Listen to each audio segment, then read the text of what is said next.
சங்கீதம் 40ஆம் அதிகாரம். கர்த்தருக்காக பொறுமையுடன் காத்திருந்தேன், அவர் என்னிடமாய் சாய்ந்து என் கூப்பிடுதலை கேட்டார். பயங்கரமான குழியிலும் உளையான சேற்றிலுமிருந்து என்னை தூக்கி எடுத்து, என் கால்களை கன்மலையின் மேல் நிறுத்தி, என் அடிகளை உறுதிப்படுத்தி, நமது தேவனை துதிக்கும் புதுப்பாட்டை அவர் என் வாயிலே கொடுத்தார். அநேகர் அதைக் கண்டு பயந்து கர்த்தரை நம்புவார்கள். அகங்காரிகளையும் பொய்யைச் சார்ந்திருக்கிறவர்களையும் நோக்காமல் கர்த்தரையே தன் நம்பிக்கையாக வைக்கிற மனுஷன் பாக்கியவான். என் தேவனாகிய கர்த்தாவே, நீர் எங்கள் நிமித்தஞ்செய்த உம்முடைய அதிசயங்களும் உம்முடைய யோசனைகளும் அநேகமாயிருக்கிறது. ஒருவரும் அவைகளை உமக்கு விவரித்துச் சொல்லி முடியாது. நான் அவைகளைச் சொல்லி அறிவிக்க வேண்டுமானால் அவைகள் எண்ணிக்கைக்கு மேலானவைகள்.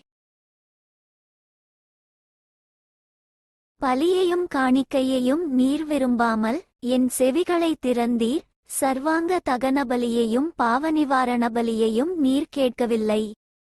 அப்பொழுது நான், இதோ வருகிறேன், புஸ்தகச்சுருளில் என்னை குறித்து எழுதியிருக்கிறது.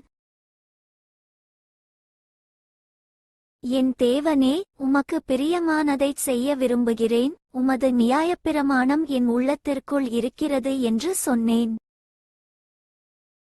மகா சபையிலே நீதியை பிரசங்கித்தேன், என் உதடுகளை மூடேன். கர்த்தாவே, நீர் அதை அறிவீர்.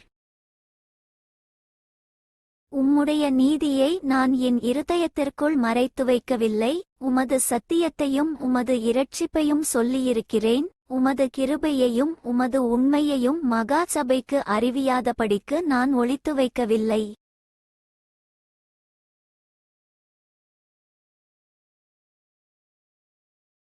கர்த்தாவே, நீர் உம்முடைய இரக்கங்களை எனக்கு கிடையாமற் போக பண்ணாதேயும். உமது கிருபையும் உமது உண்மையும் எப்பொழுதும் என்னை காக்கக்கடவது.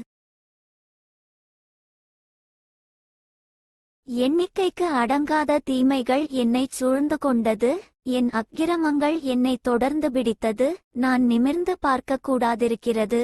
அவைகள் என் தலைமயிரிலும் அதிகமாயிருக்கிறது. என் இருதயம் சோர்ந்து போகிறது. கர்த்தாவே, என்னை விடுவித்தருளும். கர்த்தாவே, எனக்குச் சகாயம் பண்ண தீவிரியும். 14 என் பிராணனை அழிக்கத் தேடுகிறவர்கள் ஏகமாய் வெட்கி நாணி, எனக்கு தீங்கு செய்ய விரும்புகிறவர்கள் பின்னிட்டு இலச்சையடைவார்களாக. என் பேரில் ஆ ஆ என்று சொல்லுகிறவர்கள் தங்கள் வெட்கத்தின் பலனையடைந்து கைவிடப்படுவார்களாக. உம்மை தேடுகிற அனைவரும் உமக்குள் மகிழ்ந்து சந்தோஷப்படுவார்களாக. உம்முடைய இரட்சிப்பை விரும்புகிறவர்கள் கர்த்தருக்கு மகிமை உண்டாவதாக என்று எப்பொழுதும் சொல்வார்களாக.